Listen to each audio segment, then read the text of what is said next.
Belakangan beredar video sejumlah Satpol PP diduga mengambil kelapa muda saat melakukan penertiban terhadap pedagang kaki lima atau PKL.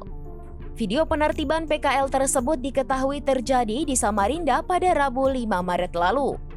Sontak video Satpol PP diduga mengambil barang dagangan PKL itu memicu kecaman dari publik jagat maya. Tak sedikit yang mengkritik tindakan aji mumpung Satpol PP yang disebut mencuri kelapa muda saat menertibkan PKL. Menanggapi respon negatif dari publik ini, Kepala Satpol PP Samarinda Anis Siswanti buka suara pada Kamis 6 Maret. Ia menegaskan bahwa penyitaan dilakukan setelah peringatan berulang kali kepada para pedagang yang tetap melanggar aturan. Menurut Anis, yang terekam di video hanya memperlihatkan saat pihaknya mengambil barang sementara masyarakat tidak melihat proses panjang sebelumnya. Lanjut, Kasatpol PP Samarinda itu pihaknya sudah melakukan penertiban berkali-kali dan memberi peringatan. Anis memastikan bahwa barang yang disita tidak hilang dan bisa kembali diambil di kantor Satpol PP dengan mengikuti prosedur yang berlaku. Ia menambahkan pihaknya punya bidang perundangan dan PPNS yang akan membantu menjelaskan prosesnya kepada para pedagang.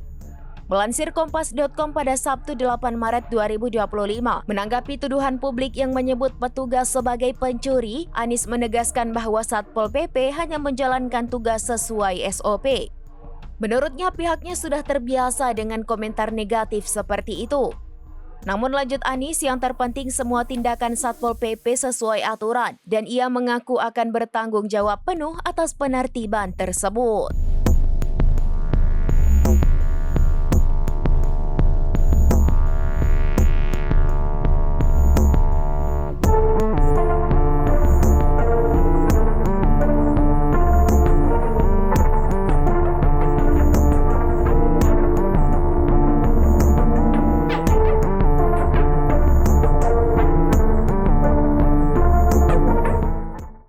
Download Tribun X sekarang, menghadirkan lokal menjadi Indonesia.